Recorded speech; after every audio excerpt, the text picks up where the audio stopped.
তাহলে ইসলাম গ্রহণে আপনাকে কি বাধা দিচ্ছে? 3টি প্রশ্ন করতে চাই ইসলাম গ্রহণ করার আগে। এবং এরপরে আমি আমার প্রশ্নটিকে আরো কঠিন করে তুলছি। দুঃখিত, আমি কি শাহাদাত পাঠ ক্যামেরার বাইরে করতে পারি? তাকবীর, মাশাআল্লাহ।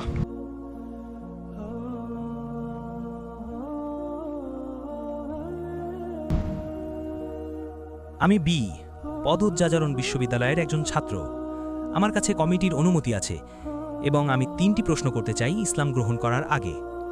প্রথম প্রশ্নটি হলো, তাদের ব্যাপারে বিধান কি যারা জীবনে কখনো ইসলামের কথা শোনেননি, এবং বিচার দিবসে তাদের বিচার কিভাবে করা হবে? আমি কি আপনার নাম জানতে পারি ভাই? আপনার নাম কি এবং আপনার ধর্ম কি? বি আমি একজন খ্রিস্টান। আপনার নাম বি? হ্যাঁ। আপনি কি খ্রিস্টান? হ্যাঁ। বি একটি প্রশ্ন করেছেন, তিনি একজন খ্রিস্টান, যে তার বিধান কি যদি ইসলামের বার্তা কোনো অমুসলিমের কাছে না পৌঁছায়, তাই তো? হ্যাঁ। বিধানটি হলো যে আজ এই বিজ্ঞান ও প্রযুক্তির যুগে সারা বিশ্ব একটি গ্রামে পরিণত হয়েছে। সারা বিশ্ব একটি গ্রাম। আপনাকে উত্তর দেওয়ার আগে আমি একটি বিষয় উল্লেখ করতে চাই।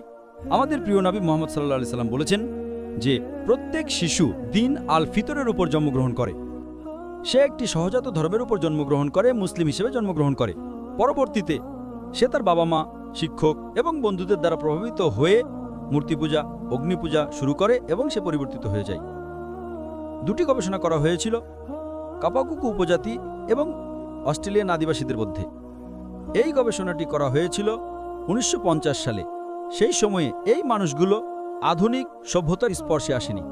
তাই যখন গবেষকরা গিয়ে তাদের জীবনযাত্রা সম্পর্কে জানার চেষ্টা করলেন, তখন দেখা গেল যে নাম ছাড়া বাকি সবকিছুই ইসলামের মতো ছিল। তারা বিশ্বাস করত এক ঈশ্বরে, সেই ঈশ্বরের উপাসনার জন্য সিজদা করত। তারা বিশ্বাস করত যে ঈশ্বরের কোনো পুত্র নেই, একই রকম, কিন্তু তারা নিজেদের মুসলিম বলতো না।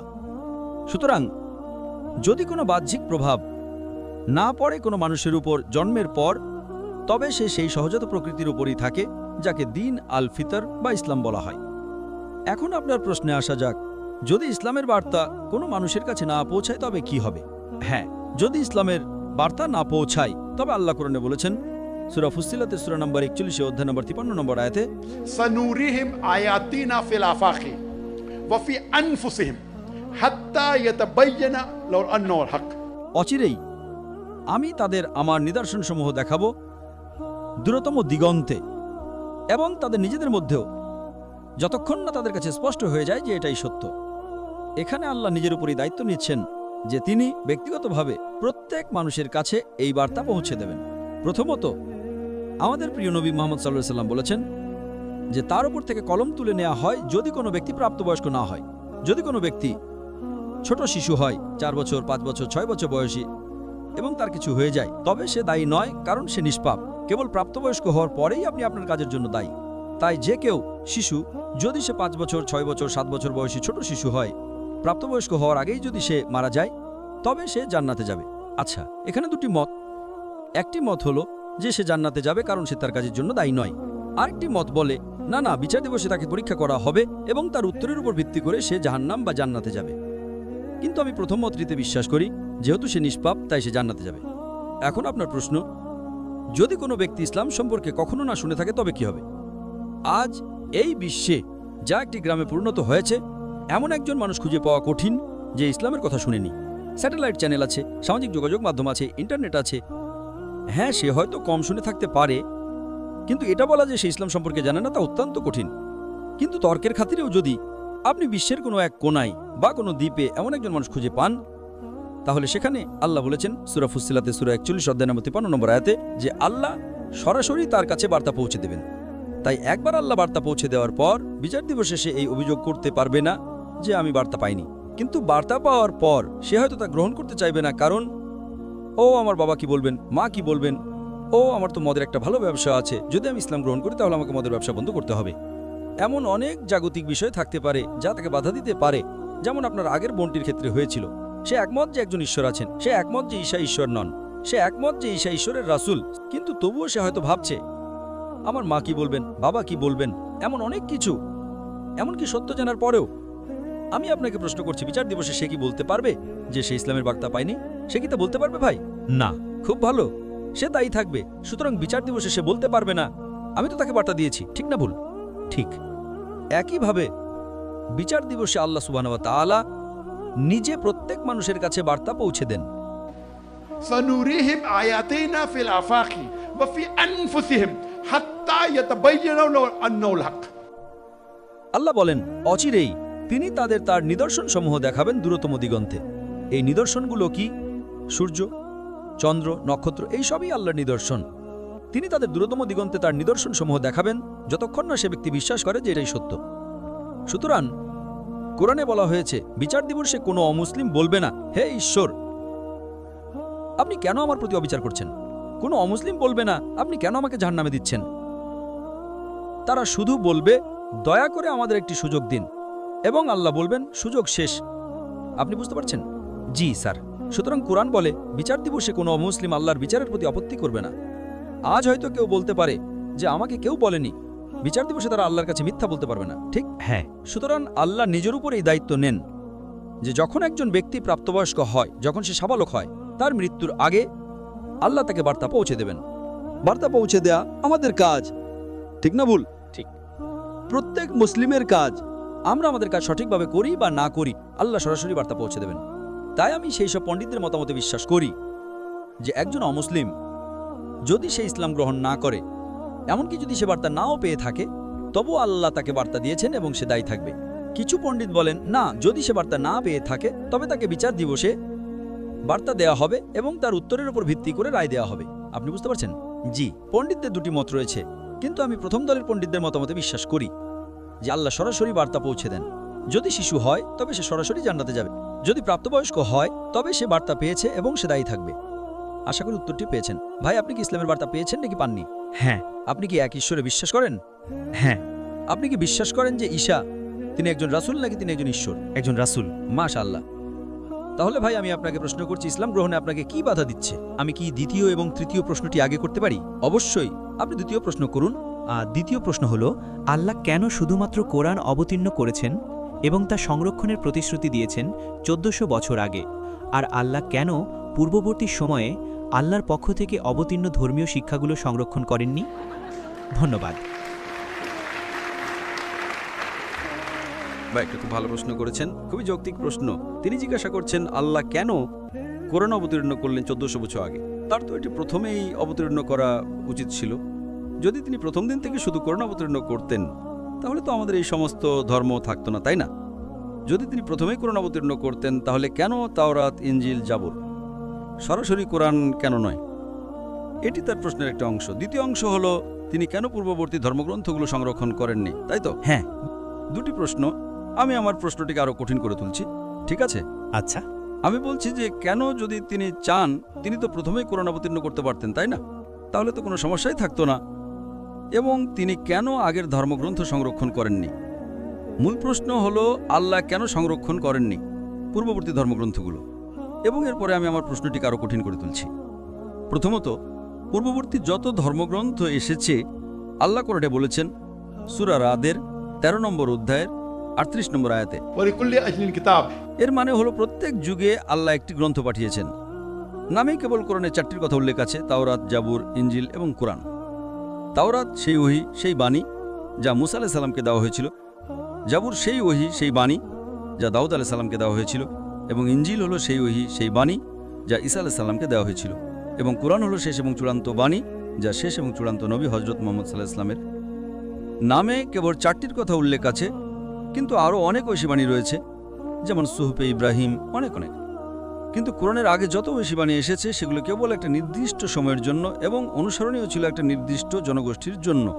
আচ্ছা, যেমন ধরুন তাওরাত কেবল ইহুদিদের জন্য অবতীর্ণ হয়েছিল, ইনজিলও কেবল ইহুদিদের জন্য অবতীর্ণ হয়েছিল। কোরআনও তাই বলে, বাইবেলও তাই বলে। কোরআন বলে যে ঈসা আলাইহিস সালাম কেবল বনী ইসরাঈলের জন্য প্রেরিত হয়েছিলেন। সূরা ইমরানের 3 নম্বর অধ্যায়ের 49 নম্বর আয়াতে বলা হয়েছে যে আমি ঈসা আলাইহিস সালামকে নবী হিসেবে নিযুক্ত করেছি বনী ইসরাঈলের জন্য। সূরা সাফের 61 নম্বর অধ্যায়ে 6 নম্বর আয়াতে উল্লেখ আছে, ঈসা আলাইহিস সালাম বলেন, মরিয়মের পুত্র বলেন, হে বনী ইসরাঈল, আমি আমার পূর্ববর্তী বাণীর সুসংবাদ দিতে এবং এমন একজন নবীর আগমনের সুসংবাদ দিতে যার নাম হবে আহমদ, অর্থাৎ মুহাম্মদ সাল্লাল্লাহু আলাইহি ওয়াসাল্লাম। ঈসা আলাইহিস সালাম বলেছেন মথি সুসংবাদের 10 অধ্যায়ের 5 এবং 6 নম্বর পদে, তোমরা অইহুদিদের পথে যেও না। তিনি তার শিষ্যদের বলছেন, তার অনুসারীদের বলছেন, তোমরা অইহুদিদের পথে যেও না, অইহুদিরা হলো অন্য ইহুদি অর্থাৎ খ্রিস্টান, হিন্দু, মুসলিম। তোমরা অইহুদিদের পথে যেও না, বরং ইসরায়েলের হারানো মেষের কাছে যাও। সুতরাং ঈসা আলাইহিস সালাম তার শিষ্যদের বলছেন, তোমরা অইহুদিদের কাছে ধর্মপ্রচার করতে যেও না, শুধুমাত্র ইসরায়েলের হারানো মেষের কাছেই প্রচার করো। ঈসা আলাইহিস সালাম বলেছেন মথি সুসংবাদের 15তম অধ্যায়ের 24 নম্বর পদে, আমি ইসরায়েল বংশের হারানো মেষ ছাড়া আর কারো জন্য প্রেরিত হইনি। সুতরাং যত নবী এসেছেন নবী মুহাম্মদ সাল্লাল্লাহু আলাইহি ওয়াসাল্লামের আগে, তারা কেবল তাদের নিজ নিজ জাতির জন্য, এবং তাদের বার্তা একটি নির্দিষ্ট সময়কালের জন্য ছিল, যতক্ষণ না পরবর্তী বার্তা আসে। নবী মুহাম্মদ সাল্লাল্লাহু আলাইহি ওয়াসাল্লাম বলেছেন, সহিহ বুখারী খণ্ড 1 হাদিস নম্বর 429, আমার আগে যত নবী এসেছেন তারা কেবল তাদের নিজ নিজ জাতির জন্য প্রেরিত, কিন্তু আমি সমগ্র মানব জাতির জন্য। এখন যেহেতু নবী মুহাম্মদ সাল্লাল্লাহু আলাইহি ওয়াসাল্লাম ছিলেন শেষ এবং চূড়ান্ত নবী, যেমনটা সূরা আহজাবের 33 নম্বর অধ্যায়ের 40 নম্বর আয়াতে উল্লেখ আছে, ما كان محمد أبا آدم من رجالكم ولكن رسول الله وخاتم النبيين وكان الله بكل شيء عليما। মুহাম্মদ সাল্লাল্লাহু আলাইহি ওয়াসাল্লাম তোমাদের কোনো পুরুষের পিতা নন, বরং তিনি আল্লাহর রাসূল এবং শেষ নবী, আল্লাহ সর্বদৃষ্টা, পরিপূর্ণ জ্ঞানের অধিকারী। এখন যেহেতু নবী মুহাম্মদ সাল্লাল্লাহু আলাইহি ওয়াসাল্লাম শেষ এবং চূড়ান্ত নবী, তিনি কেবল মুসলিম বা আরবদের জন্য প্রেরিত হননি। আল্লাহ কোরআনে সূরা আম্বিয়ার 21 নম্বর অধ্যায়ের 107 নম্বর আয়াতে বলেছেন, وما أرسلناك إلا رحمة للعالمين। আর আমি তো তোমাকে সমগ্র সৃষ্টির জন্য রহমত স্বরূপ প্রেরণ করেছি, সমগ্র মানবজাতির জন্য রহমত স্বরূপ, সমগ্র বিশ্বের জন্য রহমত স্বরূপ। আল্লাহ এই বার্তাটি পুনরাবৃত্তি করেছেন সূরা ফাতিরের 35 নম্বর অধ্যায়ের 28 নম্বর আয়াতে। আল্লাহ বলেন, وما أرسلناك إلا كافة للناس بشيرا ونذيرا ولكن أكثر لا يعلمون। আমি তো তোমাকে সমগ্র মানবজাতির জন্য সুসংবাদদাতা ও সতর্ককারী রূপে প্রেরণ করেছি, কিন্তু অধিকাংশ মানুষই তা জানে না। এখন যেহেতু কোরআনের শেষ এবং চূড়ান্ত ঐশী বাণী, এটা কেবল মুসলিম বা আরবদের জন্য অবতীর্ণ হয়নি, এটা সমগ্র মানবজাতির জন্য অবতীর্ণ হয়েছে। এটা উল্লেখ আছে সূরা ইব্রাহিমের 14 নম্বর অধ্যায়ের 1 নম্বর আয়াতে, সূরা ইব্রাহিমের 14 নম্বর অধ্যায়ের 52 নম্বর আয়াতে, সূরা বাকারা 2 নম্বর অধ্যায়ের 185 নম্বর আয়াতে এবং সূরা জুমারের 39 নম্বর অধ্যায়ের 41 নম্বর আয়াতে উল্লেখ আছে যে কোরআন সমগ্র মানবজাতির জন্য অবতীর্ণ হয়েছে। সুতরাং যেহেতু অন্য সমস্ত ধর্মগ্রন্থ চিরকালের জন্য ছিল না, তাই আল্লাহ সুবহানাহু ওয়া তাআলা তার সংরক্ষণের প্রয়োজন মনে করেননি। ঠিক আছে, হ্যাঁ, মেসেজটা যদি ভ্যালিড না থাকে তাহলে তার সংরক্ষণ করার প্রয়োজন কি? তাই যখন মানুষ মেসেজ পরিবর্তন করে ফেলেছিল, তখন আল্লাহ একটি নতুন মেসেজ এবং একজন নতুন নবী পাঠিয়েছেন। কিন্তু যেহেতু কোরআন শেষ এবং চূড়ান্ত ঐশী বাণী, আল্লাহ সূরা হিজরের 15 নম্বর অধ্যায়ের 9 নম্বর আয়াতে বলেছেন, আমি কোরআন অবতীর্ণ করেছি এবং আমি এর সংরক্ষক হব। সুতরাং এটাই আপনার প্রশ্নের উত্তর, যা আল্লাহ সংরক্ষণ করেননি। আমরা নামে 4টি ঐশী বাণীর কথা জানি, তার মধ্যে 3টি কোরআনের আগে এসেছে, কিন্তু আরও অনেক ছিল।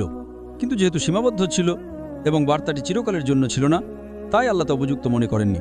এখন সেই প্রশ্নে আসা যাক, যেটা আমি নিজেই তুলেছিলাম, যে তাহলে আল্লাহ কেন প্রথমেই কোরআন অবতীর্ণ করলেন না? যদি আল্লাহ প্রথমেই শুধু কোরআন অবতীর্ণ করতেন এবং অন্য কোনো ঐশী বাণী না পাঠাতেন, তাহলে সবাই একই রকম থাকত। এর উত্তরে আমি বলবো যে আল্লাহ সুবহানাহু ওয়া তাআলা মানবজাতির স্রষ্টা, তিনি আমাদের মানুষকে খুব ভালো করে জানেন। এর উত্তর বাইবেলে দেওয়া আছে। যোহানের সুসংবাদের 16 নম্বর অধ্যায়ের 12 থেকে 14 নম্বর পদে ঈসা মাসীহ আলাইহিস সালাম বলেছেন, তোমাদের বলার মতো আমার আরও অনেক কথা আছে, কিন্তু তোমরা এখন তা সহ্য করতে পারবে না। যখন সেই সত্যের আত্মা আসবেন, তখন তিনি তোমাদের সমস্ত সত্যের পথে পরিচালিত করবেন। তিনি নিজের থেকে কিছু বলবেন না, যা কিছু শুনবেন তাই বলবেন। তিনি আমাকে মহিমান্বিত করবেন। কারণ ঈসা মাসীহ আলাইহিস সালাম বার্তাটি জানতেন, কিন্তু তিনি জানতেন যে মানুষ তা বুঝতে পারবে না। সুতরাং সর্বশক্তিমান আল্লাহ জানতেন যে মানবজাতি কোরআনের বার্তা গ্রহণ করার মতো যথেষ্ট বিকশিত হয়নি। এই কারণেই তিনি এটা অবতীর্ণ করেননি 5000 বছর আগে বা 4000 বছর আগে বা 3000 বছর আগে। কিন্তু 1400 বছর আগে আল্লাহ, যিনি আমাদের স্রষ্টা, সর্বশক্তিমান ঈশ্বর, বললেন, ঠিক আছে, এখন মানবজাতি চূড়ান্ত ঐশীবাণী গ্রহণ করতে পারবে। কে বলেছেন এটা? ঈসা মাসীহ আলাইহিস সালাম বাইবেলে যোহানের সুসংবাদের 16 নম্বর অধ্যায়ের 12 থেকে 14 নম্বর পদে ঈসা মাসীহ আলাইহিস সালাম বলেছেন, তোমাদের বলার মতো আমার আরও অনেক কথা আছে, কিন্তু তোমরা এখন তা সহ্য করতে পারবে না। একই কথা অন্য নবীরাও বলেছেন, একই কথা বৌদ্ধ ধর্মের গ্রন্থগুলোতে বুদ্ধ বলেছেন, একই কথা জরাষ্ট্র বলেছেন যে একজন নবী আসবেন, একই কথা মুসা আলাইহিস সালাম বলেছেন দ্বিতীয় বিবরণের 18 নম্বর অধ্যায় 18 নম্বর পদে। সুতরাং আল্লাহ জানতেন যে মানবজাতি তার সহ্য করতে পারবে না, বুঝতে পারবে না, বাস্তবায়ন করা কঠিন হবে। 1400 বছর আগে আল্লাহ বললেন, ঠিক আছে, এখন সময় হয়েছে যে মানবজাতি এ বার্তা গ্রহণ করতে পারবে। তাই তিনি বার্তাটি অবতীর্ণ করলেন এবং বললেন যে তিনি এটাকে বিকৃত থেকে রক্ষা করবেন। এই কারণে আজকে আপনি যদি In Indonesia or Malaysia or USA or UK or Singapore or Saudi Arabia or India or Pakistan, যেখানে থাকেন না কেন, আপনাকে শেষ এবং চূড়ান্ত নবী মুহাম্মদ সাল্লাল্লাহু আলাইহি ওয়াসাল্লামকে মানতে হবে এবং শেষ এবং চূড়ান্ত মেসেজ কোরআনকে আশা করি প্রশ্নের উত্তর পেয়েছেন। আমরা কি শেষ প্রশ্নটা নিতে পারি? আপনি কি আমার উত্তরে একমত? হ্যাঁ, আপনার উত্তরের জন্য ধন্যবাদ। ঠিক আছে, আপনি আপনার তৃতীয় প্রশ্নটা করতে পারেন। শেষ প্রশ্নটি হল, যদি কেউ মুসলিমদের দ্বারা হেনস্থার শিকার হয়ে ইসলাম বিদ্বেষী হয়ে যায় এবং ইসলাম গ্রহণ করতে না চায়, তবে আপনি এ বিষয়ে কি মনে করেন? উদাহরণস্বরূপ আমার বোন, যাকে বলা হয়েছিল, দুঃখিত ভাই, আপনি বললেন যে কারণ তারা মুসলিমদের দ্বারা হেনস্থার শিকার হয়েছে এবং তারপরে আমি শুনতে পাইনি। ইসলাম বিদ্বেষী হয়ে গেছে। ঠিক আছে, উদাহরণস্বরূপ আমার বোন, যাকে তার ইসলাম ধর্ম বিষয়ে শিক্ষক বলেছিলেন যে অমুসলিমদের রক্ত হালাল। অমুসলিমদের রক্ত হালাল? হ্যাঁ। অমুসলিমদের রক্ত হালাল, সে মনে করে যে মুসলিমরা অমুসলিমদের হত্যা করতে পারে। হ্যাঁ, এটা তার ইসলাম ধর্ম বিষয়ের শিক্ষক বলেছিলেন। ভাই প্রশ্ন করেছেন যে যদি কেউ কিছু মুসলিম দ্বারা হেনস্থার শিকার হয় এবং সেই মুসলিম কোনো অমুসলিমকে অর্থাৎ বোনকে বলে যে অমুসলিমদের রক্ত হালাল এবং একজন মুসলিম একজন অমুসলিমকে হত্যা করতে পারে, তাহলে এর উত্তর কি? প্রথমত, যে মুসলিম অমুসলিমকে হেনস্থা করেছে তাকে শাস্তি দেওয়া হবে। যদি এটি একটা ইসলামিক রাষ্ট্র হতো, ইসলামিক আইনের রাষ্ট্র, যদি ইসলামের ধর্ম অনুসরণ করা হতো, যদি সেই মুসলিমকে আইনের আদালতে নিয়ে যাওয়া হতো, তবে তাকে শাস্তি দেওয়া হতো। আপনি কি বুঝতে পারছেন? হ্যাঁ। এখন যে ব্যক্তি আপনার বোনকে হেনস্থা করেছে সে ভুল, এটি প্রথম কথা। কিন্তু যেহেতু আপনার বোন হেনস্থার শিকার হয়েছে, ধরুন আমার শিক্ষক আমাকে শিখিয়েছিলেন 2 + 2 = 5। ঠিক যখন আমি ছোট ছিলাম আমি বলতাম 2 + 2 = 5। এখন যখন আমি প্রাপ্তবয়স্ক হয়েছি এবং যদি আমি বলি আমার শিক্ষক বলেছিলেন 2 + 2 = 5, তাই 2 + 2 = 5, আপনি কি আমাকে ক্ষমা করবেন? না। ঠিক আছে, ছোটবেলায় কোনো সমস্যা নেই। 3-4 বছর বয়সে আমার শিক্ষক আমাকে শিখিয়েছিলেন 2 + 2 = 5, তাই আমি তা পুনরাবৃত্তি করতাম। এখন যখন আমি প্রাপ্তবয়স্ক হয়েছি, আমার শিক্ষক আমাকে ভুল শিখিয়েছিলেন, কিন্তু এখন আমি সঠিক আর ভুলের মধ্যে পার্থক্য করতে পারি। সুতরাং শুধু শিক্ষক আমাকে ভুল শিখিয়েছেন বলে আমি সারা জীবন 2 + 2 = 5 বলতে থাকবো না, তাই তো? ওই কয়েক বছরের জন্য এটা মানা যাবে। সেই শিক্ষক ভুল ছিলেন, ঈশ্বর সেই শিক্ষককে শাস্তি দেবেন যদি তিনি উদ্দেশ্যমূলকভাবে করে থাকেন। কিন্তু আমার জন্য জ্ঞান বুদ্ধি অর্জন করতে হবে। ঠিক আছে, আমার শিক্ষক আমাকে হেনস্থা করেছেন, আমি ছোট ছিলাম, আমি মেনে নিয়েছিলাম, আমি ভুল করেছিলাম, ঈশ্বর আমাকে ক্ষমা করবেন। কিন্তু এখন 2 + 2 = 4, বুঝতে পারছেন? সুতরাং যদি কেউ আমাকে বলে যে অমুক লোক, অমুক প্রতিবেশী, সে একজন খলনায়ক, সে একজন খুনি, ঠিক আছে, যখন আমি ছোট থাকবো আমি তা মেনে নেব। কিন্তু যখন আমি বড় হয়ে জানবো যে লোকটি খুব ভালো, সে খুব স্নেহময়ী, সে খুব উদার, সে খুব দয়ালু, তখন আমার সেই একই দৃষ্টিভঙ্গি বজায় রাখা উচিত নয়। আমার উচিত আমার দৃষ্টিভঙ্গি পরিবর্তন করা। তো যদি আপনার বোন কোনো হেনস্থার শিকার হয়ে মুসলিম দ্বারা ইসলাম বিদ্বেষী হয়ে যায়, তাহলে যে ব্যক্তি হেনস্থা করেছে ভাই, ইসলাম সম্পর্কে ভুল তথ্য দিয়েছে এবং তার ফলে সে ইসলাম বিদ্বেষী হয়ে গেছে, তাহলে সেই মুসলিমকে শাস্তি দেওয়া হবে। যদি দুনিয়াতে না হয়, তাহলে আল্লাহ নিশ্চিত করবেন যে সে যেন শাস্তি পায়। কিন্তু আপনার বোনের এখন সত্যটা জানা উচিত। যদি সে বড় হয়, যদি সে ছোট থাকে, তবে তাকে ক্ষমা করা হবে। 5 বছর 10 বছর ঠিক আছে, কিন্তু যখন সে প্রাপ্তবয়স্ক হয়ে যাবে, তখন সে আর ছোট থাকবে না, তখন তাকে সত্য গ্রহণ করতে হবে। সে বারবার 2 + 2 = 5 বা আমার প্রতিবেশী ভালো নয় এসব বলতে থাকতে পারে না।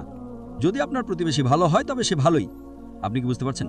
হ্যাঁ। সুতরাং আপনার উচিত, যেহেতু আপনি ভাই, তাই আপনার উচিত তাকে পথ দেখানো এবং তাকে বলো যে যেই আপনার বন্ধু ছিল তারা আপনাকে ভুল কথা বলেছে এবং তাদের উৎসাহিত করো, যেমনটা আমি আজ আমার বয়ানে বলেছি, তাই না? আমি যে বয়ান দিয়েছি সেটা ছিল সন্ত্রাসবাদ এবং জিহাদ সম্পর্কে ইসলামের দৃষ্টিভঙ্গি এবং একটা আয়াত যেটা আমি আমার বয়ানে উল্লেখ করতে ভুলে গিয়েছিলাম এবং এখন উল্লেখ করতে চাই, যার জন্য আপনাকে ধন্যবাদ জানাই। আল্লাহ সূরা মায়দার 5 নম্বর অধ্যায়ের 32 নম্বর আয়াতে বলেছেন যে যদি কেউ কোনো মানুষকে হত্যা করে, যদি না ফাসাদ বা এই পৃথিবীতে সন্ত্রাস ছড়ানোর অপরাধে হয়, তবে সে যেন সমগ্র মানবজাতিকে হত্যা করল। আল্লাহ সূরা মায়দার 5 নম্বর অধ্যায়ের 32 নম্বর আয়াতে বলেছেন যে যদি কোনো মানুষ, সে মুসলিম হোক বা অমুসলিম, যে যদি কেউ কোনো মানুষকে হত্যা করে, এমনকি সে অমুসলিমও হয়, তবে সে যেন সমগ্র মানবজাতিকে হত্যা করল। এবং আয়াতটা আরও বলে, যদি কোনো মানুষ অন্য কোনো মানুষের জীবন রক্ষা করে, তবে সে যেন সমগ্র মানবজাতিকে রক্ষা করল। সুতরাং কোরআনের এই আয়াতটা অন্য কোনো ধর্মগ্রন্থে আর কোথাও পাওয়া যায় না, কোরআন ছাড়া কোনো ধর্মে নেই।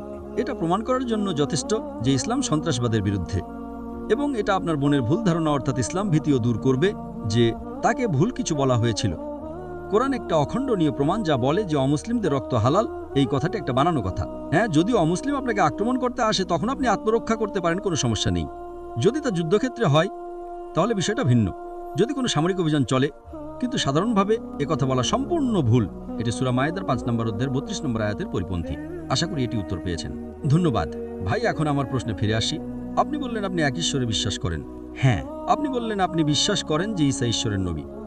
আপনি বিশ্বাস করেন যে নবী মোহাম্মদ ঈশ্বরের নবী, তাই আমি আপনাকে জিজ্ঞাসা করলাম তাহলে ইসলাম গ্রহণে আপনাকে কি বাধা দিচ্ছে? হয়তো কারণ আমি আর্থিকভাবে সচ্ছল নই। ভাই, মুসলিম হওয়া কি ধনী হতে হবে? কোরআনে কি এমন কোনো শর্ত আছে যে মুসলিম হওয়ার জন্য আপনাকে ধনী হতে হবে? আমাদের প্রিয় নবী মোহাম্মদ সাল্লাল্লাহু আলাইহি সাল্লাম বলেছেন, একজন ধনী ব্যক্তির চেয়ে একজন দরিদ্রের জান্নাতে যাওয়া সহজ।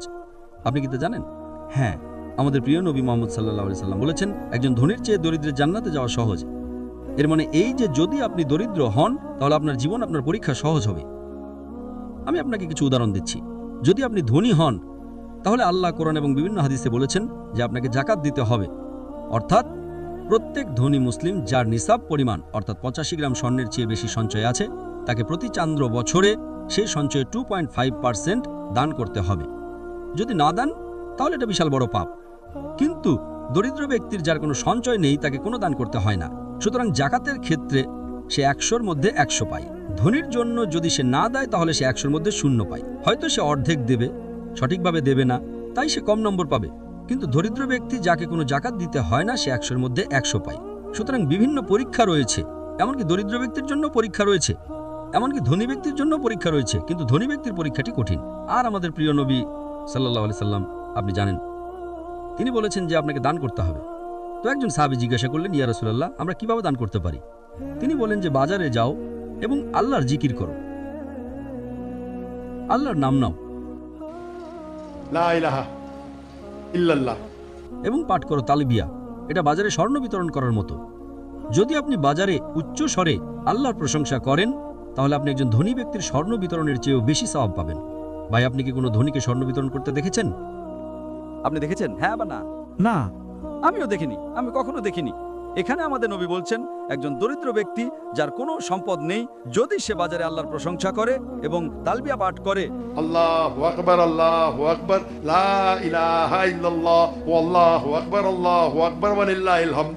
সে আল্লাহর প্রশংসা করে, তালবিয়া পাঠ করে, হামদ বলে, নবী বলেছেন এটা আপনি একজন ধনী ব্যক্তির স্বর্ণ বিতরণের চেয়েও বেশি সওয়াব পাবেন। তাহলে আমাকে বলুন, একজন ধনী ব্যক্তির জান্নাতে যাওয়া সহজ নাকি একজন দরিদ্র ব্যক্তির? দরিদ্র। সুতরাং এই কারণেই ধনীদের চেয়ে বেশি দরিদ্র মানুষ ইসলাম গ্রহণ করে। আপনি হয়তো হযরত বেলাল রাদিয়াল্লাহু আনহুর গল্প শুনে থাকবেন, যিনি নবীর সাহাবী এবং একজন কৃষ্ণাঙ্গ দাস ছিলেন। তারা তাকে নির্যাতন করত। তারা তাকে বলতে বলতো যে এক ঈশ্বর নেই, তিনি বলতেন আহাদ। নবী বলেছেন, যদি কেউ তোমাকে নির্যাতন করে তবে তুমি শিরক করতে পারো যতক্ষণ ঈমান থাকে। তিনি বললেন, না, আমি তবুও আহাদই বলবো। আপনি কি বুঝতে পারছেন? দরিদ্র মানুষ, তাকে জান্নাতের প্রতিশ্রুতি দেওয়া হয়েছে। আপনি কি বুঝতে পারছেন? সুতরাং সম্পদ আপনার ইসলাম গ্রহণ না করার কারণ হওয়া উচিত নয়। আসলে যদি আপনি দরিদ্র হন তবে প্রত্যেক ধনী ব্যক্তির জাকাত দেওয়া উচিত। এর 8টি খাত রয়েছে। 8টি খাত। সূরা তাওবার 9 নম্বর অধ্যায়ের 60 নম্বর আয়াতে একটি খাত হলো ফকিরদের দান করা। যদি আমি ধনী হই তবে প্রতি বছর আমাকে আমার সম্পদের, আমার সঞ্চয়ের ন্যূনতম 2.5% দরিদ্র মানুষকে দান করতে হবে। ফকির একটি খাত, মিসকিন হলো অভাবী। আরও অনেক খাত রয়েছে, মোট 8টি খাত। সুতরাং মুসলিম হওয়ার জন্য কি আপনাকে কর দিতে হবে? না। তাহলে কেন এটি বাধা দেবে? এই কারণে ধনীদের চেয়ে বেশি দরিদ্র মানুষ ইসলাম গ্রহণ করে। ধনীদের কর দিতে হয় কি না? হ্যাঁ, জাকাত। 2.5%, yes or no? হ্যাঁ, তাই একজন ধনী ব্যক্তি বলে, আমি একজন বিলিয়নিয়ার, যদি আমি মুসলিম হয়ে যাই তবে আমাকে 2.5% জাকাত দিতে হবে, আমি মুসলিম হচ্ছি না। সে একজন বোকা, কিন্তু কিছু ভুল যুক্তি। তাহলে একজন দরিদ্র মানুষ কেন ভয় পাবে? এবং মাশাআল্লাহ, ইন্দোনেশিয়ার মতো একটা দেশে 87% মুসলিম, অনেকেই আপনাকে রক্ষা করার জন্য প্রস্তুত। আপনি কেন ভয় পাবেন? আপনাকে কি বাধা দিচ্ছে ভাই? হ্যাঁ, আমি একমত।